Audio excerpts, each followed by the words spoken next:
गगन GS study point पर आप सभी का स्वागत है।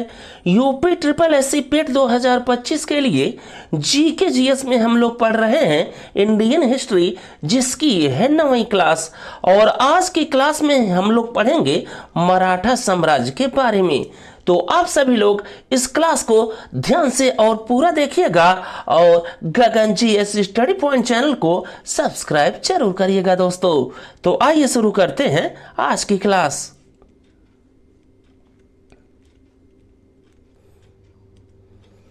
तो मराठा साम्राज्य में आप लोग सबसे पहले यह ध्यान में रखिएगा कि मराठा साम्राज्य के संस्थापक हुए दोस्तों शिवाजी, जिनका जन्म हुआ 1627 ईस्वी में और शिवाजी की मृत्यु हुई थी 1680 ईस्वी में।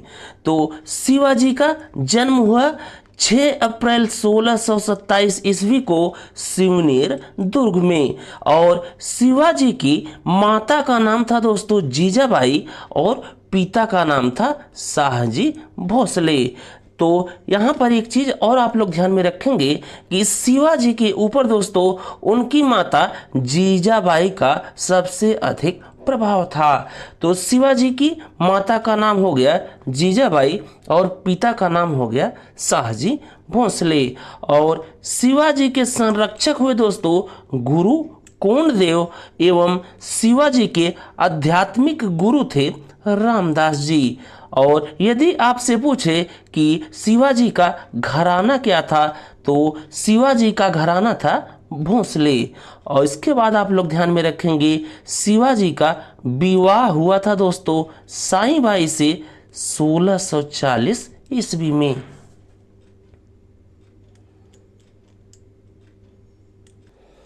इसके बाद मराठा साम्राज्य से आप लोग अगला महत्वपूर्ण पॉइंट ध्यान में रखना है कि मराठा साम्राज्य का पहला स्तंभ कहा जाता है प्रचंडगढ़ को। फिर इसके बाद दोस्तों आपको ध्यान में रखना है शिवाजी का पहला सैन्य अभियान। और शिवाजी का पहला सैन्य अभियान था आदिल शाह के खिलाफ, जिसमें शिवाजी ने तोरण का किला जीत लिया 1646 ईस्वी में। तो शिवाजी का पहला सैन्य अभियान हुआ आदिल शाह के खिलाफ, जिसमें शिवाजी ने तोरण का किला जीत लिया था 1646 ईस्वी में। फिर इसके बाद अगला पॉइंट आप लोग ध्यान में रखना कि कोंढाणा या सिंहगढ़ का किला, इस पर दोस्तों शिवाजी ने अपना अधिकार कर लिया 1647 ईस्वी में। फिर इसी में आप लोग ध्यान में रखना कि पुरंदर की संधि हुई शिवाजी और जयसिंह के बीच में 1665 ईस्वी में। और इस संधि के बाद कोंढाणा या सिंहगढ़ के किले को दोस्तों मुगलों को वापस दे दिया गया। फिर इसके बाद दोस्तों 1670 ईस्वी में इस कोंढाणा या सिंहगढ़ के किले के लिए एक युद्ध हुआ मराठाओं और मुगलों के बीच में, जिसमें मराठाओं की तरफ से लड़े तानाजी मालुसरे और मुगलों की तरफ से लड़ा उदयभान सिंह। और इस युद्ध में दोस्तों तानाजी मालुसरे की मृत्यु तो हो गई, लेकिन उन्होंने कोंढाणा या सिंहगढ़ किले पर अधिकार फिर से मराठाओं को दिलवा दिया। तो कोंढाणा या सिंहगढ़ के किले पर फिर से अधिकार मराठाओं को हो गया दोस्तों 1670 ईस्वी में। इसके बाद अगला पॉइंट आपको ध्यान में रखना है 1656 ईस्वी में शिवाजी ने रायगढ़ को अपनी राजधानी बनाया। फिर इसके बाद आगे आप लोग ध्यान में रखना 1659 ईस्वी में शिवाजी ने अफजल खां की हत्या कर दी। फिर इसके बाद दोस्तों आप लोग ध्यान में रखना सूरत की लूट, जिसमें सूरत की प्रथम लूट हुई 1664 ईस्वी में और सूरत की दूसरी लूट हुई 1670 ईस्वी में। तो सूरत को लूटा गया दोस्तों मराठाओं के द्वारा, जिसमें सूरत की प्रथम लूट हुई 1664 ईस्वी में और सूरत की दूसरी लूट हुई 1670 ईस्वी में। फिर इसके बाद आपको ध्यान में रखना है, जैसा कि अभी हमने ऊपर बताया कि पुरंदर की संधि, और पुरंदर की संधि हुई 1665 ईस्वी में शिवाजी और महाराजा जयसिंह के बीच में। फिर इसके बाद आपको ध्यान में रखना है दोस्तों 1666 ईस्वी में औरंगजेब ने शिवाजी को जयपुर भवन में कैद कर दिया, लेकिन कुछ टाइम के बाद शिवाजी वहां से भाग निकले थे।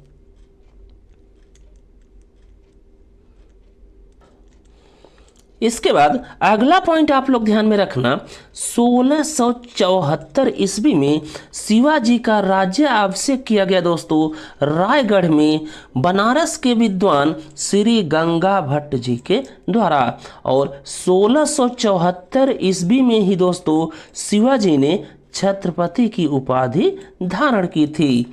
तो 1674 ईस्वी में शिवाजी का राज्याभिषेक किया गया रायगढ़ में बनारस के प्रकांड विद्वान श्री गंगा भट्ट के द्वारा। और 1674 ईस्वी में ही शिवाजी ने छत्रपति की उपाधि धारण की थी। फिर इसके बाद आपको ध्यान में रखना है 1676 ईस्वी में दोस्तों शिवाजी का अंतिम अभियान हुआ, कर्नाटक का अभियान, जिसमें शिवाजी ने जिंजी का किला जीत लिया। फिर इसके बाद शिवाजी की मृत्यु हो गई 1680 ईस्वी में। फिर अगला पॉइंट दोस्तों आप लोग ध्यान में रखना, शिवाजी के सबसे बड़े लड़के थे संभाजी, और इनको पकड़ने के लिए औरंगजेब ने दोस्तों भेजा था मुकर्रफ खान को। इस बात को भी आप लोग ध्यान में रखना।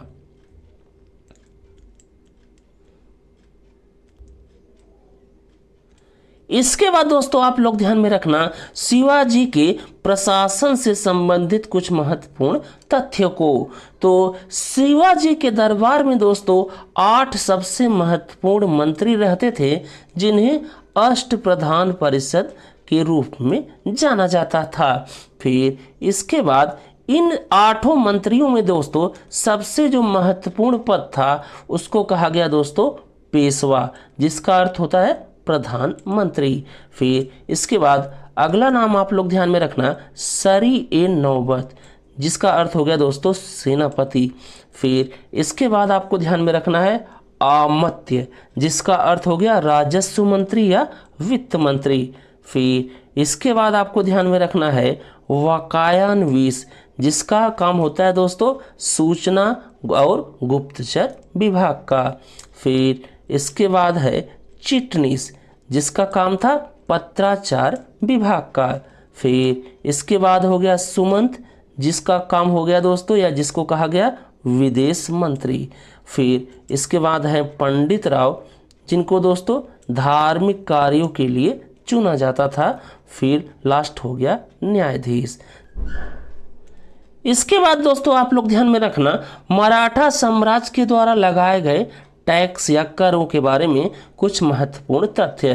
तो मराठा साम्राज्य में 2 प्रकार के टैक्स या कर लगाए गए, जिसमें एक हो गया चौथा। और ये चौथा टैक्स दोस्तों किसी भी क्षेत्र पर मराठाओं के द्वारा आक्रमण नहीं करने के लिए लिया जाता था। फिर उसके बाद दूसरा हो गया सरदेशमुखी, और ये दोस्तों उन क्षेत्रों से लिया जाता था जो तो थे मुगलों के अधीन, लेकिन मराठा उस पर अपना दावा करते थे।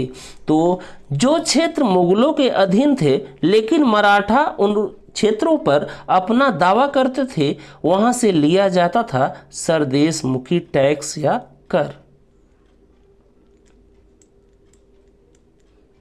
इसके बाद आपको कुछ महत्वपूर्ण संधियां ध्यान में रखनी है मराठाओं से संबंधित।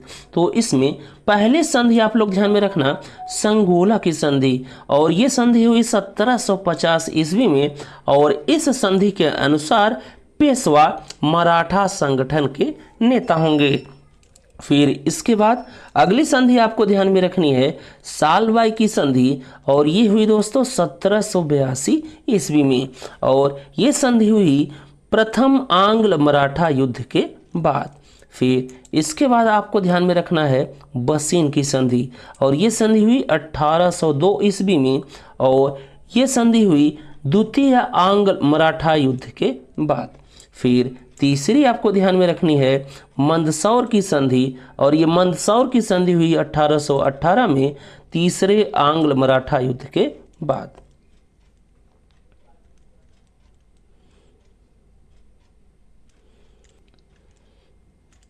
इसके बाद आप लोग ध्यान में रखना पानीपत का तीसरा युद्ध।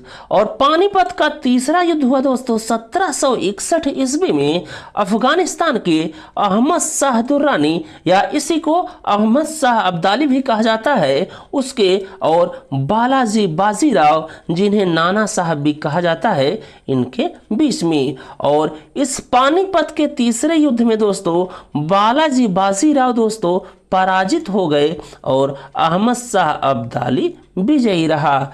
तो पानीपत का तीसरा युद्ध हुआ 1761 ईस्वी में अहमद शाह अब्दाली और बालाजी बाजीराव के बीच में, जिसमें बालाजी बाजीराव पराजित हो गए थे और अहमद शाह अब्दाली विजयी रहा। फिर यहीं पर दोस्तों आप लोग ध्यान में रखना कि पानीपत का प्रथम युद्ध हुआ 1526 ईस्वी में बाबर और इब्राहिम लोदी के बीच में, और इस युद्ध में बाबर विजयी रहा और इब्राहिम लोदी की हार हो गई थी। फिर इसके बाद है पानीपत का दूसरा युद्ध। और पानीपत का दूसरा युद्ध हुआ था दोस्तों 1556 ईस्वी में हेमू और अकबर के बीच में, और इस युद्ध में दोस्तों अकबर विजयी रहा। इसके बाद लास्ट पॉइंट आप लोग ध्यान में रखना दोस्तों कि बाजीराव द्वितीय ये दोस्तों अंतिम पेशवा थे। और पहले पेशवा कौन थे? तो पहले पेशवा थे बालाजी विश्वनाथ। तो बस दोस्तों इस क्लास में बस इतना ही। यदि आपको हमारी ये क्लास अच्छी लगी हो तो आप सभी लोग गगन GS स्टडी पॉइंट चैनल को सब्सक्राइब जरूर करिएगा दोस्तों। मिलते हैं अगली क्लास में।